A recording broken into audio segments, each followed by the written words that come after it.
வந்தவாசை சுற்றியுள்ள பல்வேறு கிராமங்களில் 1 மணி நேரத்திற்கு மேலாக பலத்த மழை பெய்தது. இது பற்றிய மேலும் விவரங்களை தருகிறார் நமது செய்தியாளர் ராஜசேகரன். ராஜசேகரன், தற்போது வரை எத்தனை சென்டிமீட்டர் மழை பெய்திருக்கிறது? கூடுதல் விவரம்.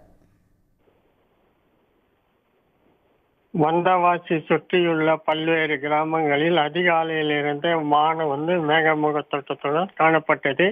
இன்று திடீரென வந்தவாசி சுற்றியுள்ள பல்வேறு கிராமங்களில் செம்பூர், மும்முனி, வெண்குன்றம், பாதிரி, சென்னாவரம், சோகத்தூர் உள்ளிட்ட கிராமங்களில் திடீரென 1 மணி நேரமாக பலத்த மழை பெய்தது. இதனால சாலையில மழை நீர் பெருக்கெடுத்து ஓடியது. மேலும் கிராமப்புறங்களில் நீர்நிலைகளான குளம், ஏரி, குட்டைகள் நீர் நிரம்பி வருவதால விவசாயிகள் மற்றும் பொதுமக்கள் மகிழ்ச்சி அடைந்துள்ளனர்.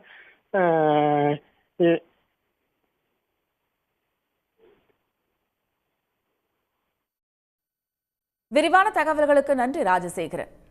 உடனுக்குடன் செய்திகளை தெரிந்து கொள்ள சன் நியூஸ் பெல் ஐகானை கிளிக் பண்ணுங்க.